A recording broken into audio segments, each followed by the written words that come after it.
Using aloe vera to deal with hair. Standard conditioner. Keeping the hair moist, apply aloe gel making use of your fingers. This supplies a soothing effect towards the scalp and works well for setting hair in position. Leavein Conditioner. Completely combine the equivalent water and aloe and transfer the solution right into a bottle of spray. Give a couple of drops of the oil and you're ready. Aloe vera for gray hair. Keep fresh juice of Indian gooseberry within an iron bowl overnight. Combine fresh aloe gel for this stored Indian gooseberry juice. Store this combine for a week and apply daily.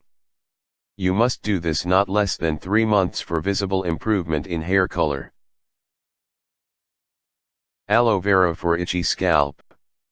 Take fresh aloe gel and massage it in your scalp 20 minutes just before your shower.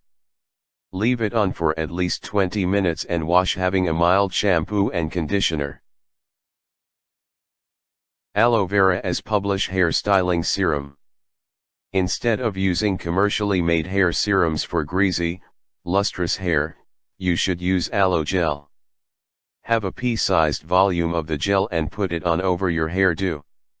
You're going to get a lustrous hairdo immediately.